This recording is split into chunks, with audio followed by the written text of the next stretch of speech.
ভিডিওটা হতে যাচ্ছে চমকপ্রদ, যে ভিডিও আপনি জীবনে কোনোদিন দেখেন, আমি গ্যারান্টি দিয়ে বলতে পারি। তাই আমাদের ভিডিওর শেষ পর্যন্ত থাকুন, চমক পেতেই থাকবেন। আপনি কি জানেন এখন বাংলা কি মাস? এখন বাংলা ভাদ্র মাস চলছে, আর আম হয় কখন? গ্রীষ্মকালে। এখন ভাদ্র মাসেও আমরা আপনাদেরকে আমের বাগান দেখাবো, আম দেখাবো। দেখুন কি বিশ্বাস হচ্ছে, একদম তরতাজা ফরমালিন মুক্ত কাঁচা আম। এই আমগুলো কিছুদিন পর মধ্যে পাকা শুরু করবে। সম্পূর্ণ ভিডিওটা দেখতে আমাদের সাথেই থাকুন। আমরা এখন প্রধান বাগানে প্রবেশ করব, আপনারা আসুন আমাদের সাথে। আসসালামু আলাইকুম। প্রথমেই আমরা বাগানের মহাজনকে পেয়ে গেছি, তো আমরা ওনার কাছ থেকে কিছু মূল্যবান তথ্য শুনবো। তো বড় ভাই, এখানে কতটুকু জায়গার মধ্যে আমি বাগানটা লাগাইছেন? এটাতে করছি 2 একরের মধ্যে। আচ্ছা, এই আমটার নাম কি ভাই? এটা হলো থাইল্যান্ডের কাটিমো আম। আচ্ছা, এটা থাইল্যান্ডের আম। তো এই আমের বিশেষত্ব সম্পর্কে কিছু বলেন আমাদেরকে। এই আমটা আসলে কি, এই আমটা আপনি যখনই নিতে চাইবেন, এটা 12 মাসি আম। এটা আপনি যখনই নিতে চাইবেন তখনই হবে আমটা। আপনি যদি বলেন যে আমি অঘ্রাণ মাসে আমটা নিব, তাও হবে। যদি বলেন যে আমি ফাল্গুনে নিব, তাও হবে। যদি বলেন যে আমি চৈত্রি মাসে নিব, সেটাও হবে। 12 মাস পাওয়া যায়। এখন মনে করেন আমি আম হারভেস্ট করতেছি, কিছু আম আমার হারভেস্ট হয়ে গেছে, আবার আম পাড়তেছি, এদিকে আবার ফুলও ফুটতেছে। এই যে আমের ফুল আসছে, এই যে ফুল। তো আমরা দেখতে পাচ্ছি এখানে একটা ছেলে আম খাচ্ছে। তো ভাই, আমের স্বাদ সম্পর্কে একটু যদি বলতেন। আমটা তো অন্যরকম স্বাদ। এটা আম গাছ পাকা আম, গাছে পাকে, এবং আমটা খাইতে খুবই সুস্বাদ এবং ফরমালিন মুক্ত। আমরা আমটা যে মার্কেটে দেই, এটা ফরমালিন মুক্ত আম দেই, গাছ পাকা আম। আমরা তো বেশি অবাক হচ্ছি এই সময় আমের মুকুল দেখে। এই সম্পর্কে যদি কিছু একটু বলতেন।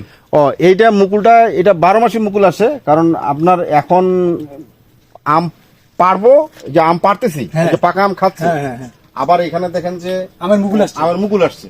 হ্যাঁ, এটা আবার অঘ্রাণ মাসে হবে। অবাক বিষয় তো, অবাক করা বিষয়। অঘ্রাণ মাসে এই আমটা আবার অন্যরকম সুস্বাদ। তখন বৃষ্টির পানি থাকে না, আমটা এত মিষ্টি হয়। মানে কার্তিক মাস, অঘ্রাণ মাস, এই সামনে কার্তিক মাস আসতেছে, আশ্বিন মাস আসতেছে, আমটা এত মিষ্টি এবং আমের ফ্লেভারটা এত সুন্দর যে বাংলাদেশে এর মতো আম আর মিষ্টি বা এত ফ্লেভার হয় না। তো আপনাকে সাধুবাদ জানাচ্ছি, আপনি এরকম একটা উদ্যোগ গ্রহণ করেছেন। আর সব থেকে ভালো বিষয়, আপনি ফরমালিন মুক্ত আমের ব্যবসাটা চালু রাখছেন। আমি সাধারণত দিনাজপুর জেলা স্কুলের সামনে, তারপরে মনে করেন পৌরসভার গেটে, তারপরে কাছারির গেটে, তারপরে বাদুর বাজার ফল মার্কেটে, তারপরে ওই যে আপনার নিমতলা, যে বিভিন্ন যে ফুটপাত দোকানগুলো, এরা আমার এখান থেকে নিয়ে যায়। এবং আমি তাদের বলছি যে আমার আম ফলমালিন মুক্ত, আপনারা যাদেরকে দিবেন চ্যালেঞ্জ করে দিবেন। তো আপনি কি আশানুরূপ ফল পাচ্ছেন? আশানুরূপ ফল পাইছেন ভাই? আশানুরূপ আল্লাহর রহমত, আমার বাগানে যেটা ফল আসছে এবার যথেষ্ট ফল আসছে, যথেষ্ট। এক এক গাছে 1 ক্যারেট করে ফল আসছে, 80টা 90টা 100টা করে ফল আছে প্রতি গাছে। তো এগুলার একটু খরচ কেমন হচ্ছে ভাই?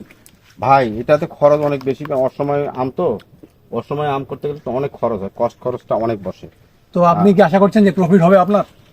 হ্যাঁ, প্রফিট হবে বলতে, এই খরচ বেশি, এখন প্রফিটটা সেটা আল্লাহ ভালো, আমার রিজিকে যতটুকু রাখছে, হ্যাঁ এটা আল্লাহ ভালো বলতে পারবে। আমি খরচ করতেছি, এখন কি পাবো সেটা জানি না, তবে ভালো লাগতেছে, আমাকেও ভালো লাগতেছে। অসময় আম করছি, অনেক মানুষ ঘুরতে আসে, বেড়াইতে আসে, বলে যে খুব ভালো হয়েছে, খুব সুন্দর হয়েছে। আসলেই আমি এখন দর্শকদের উদ্দেশ্যে একটা কথা বলতে চাই। আমরা বিভিন্ন সময় দেখি যে শাপলা বিলে গেছি আমরা বেড়াইতে, কোনো জায়গা থেকে যে গোলাপ ফুলের বাগান। তো আমরা আজকে আসছি আম বাগানে, একদম ব্যতিক্রমী আম বাগান, যেটা ওই সময় ভাদ্র মাসে আম। এটা কি ভাবা যায়? আসুন আমরা আরো গভীরে যাই। এখন আমের যে কালার আর যে সাইজ, একদম কলার মতো দেখতে। এগুলো কাটিমন না দিয়ে কলার মতো আম দিতে হতো। হ্যাঁ, কালারটা অনেক সুন্দর না? হ্যাঁ, কলামন আম দিতে হইতো। হ্যাঁ, অনেক সুন্দর আম। আশা করছি আমি কয়েকটা আম নিছি, তো দেখা যাক। এই যে পাকা আম, এই যে একদম গাছ পাকা আম, এই যে একবারে গাছ পাকা। আমরা গাছ পাকা আম ছিব, একবারে গাছ পাকা আম। হ্যাঁ, এখানে দেখেন, এই যে থকাটা, এখানে 3টা আম আছে, তার মধ্যে একটা ম্যাচিউর হয়েছে। আমরা শুধু এই একটাই পেড়ে নিব, আর যদি এটা পারি তাহলে এটা কিন্তু অত স্বাদ হবে না। এই গাছ পাকায় একটা আমি আমরা পেড়ে নিব, আর বাকি 2টা আম থেকে যাবে। এটা আবার 10 দিন পরে আবার এরকম রং আসে যাবে। এরকম রং হলে আমটা আমরা পেড়ে নিব। এতে খানেলার যারা খাবে, এরা 200-300 টাকা কেজি হলেও খাবে। কিন্তু যদি আমি এই কাঁচা আমটাকে মেডিসিন দিয়ে পাকাই, তাহলে এটা আম আপনি 50 টাকাও খেতে চাইবেন না। আমি খুবই অবাক হচ্ছি এই আমটা খাচ্ছে আমার এক ভাগনা। আমের এত সুঘ্রাণ বাইর হয়েছে, আমি তো অবাক হয়ে যাচ্ছি। এত সুঘ্রাণ, অনেক সুন্দর ঘ্রাণ। ধরো, প্রচুর মিষ্টি, প্রচুর। আমার মতো আম প্রিয় মানুষদের জন্য এই অসময়ে আম পাওয়াটা খুব আনন্দের ব্যাপার। তো আমি আম খুব পছন্দ করি, আশা করছি আপনারা খুব আম পছন্দ করেন। তো আজকে আমাদের ভিডিওটা আমরা এখানে শেষ করছি। পরবর্তী ভিডিও পেতে আমাদের সাথেই থাকুন।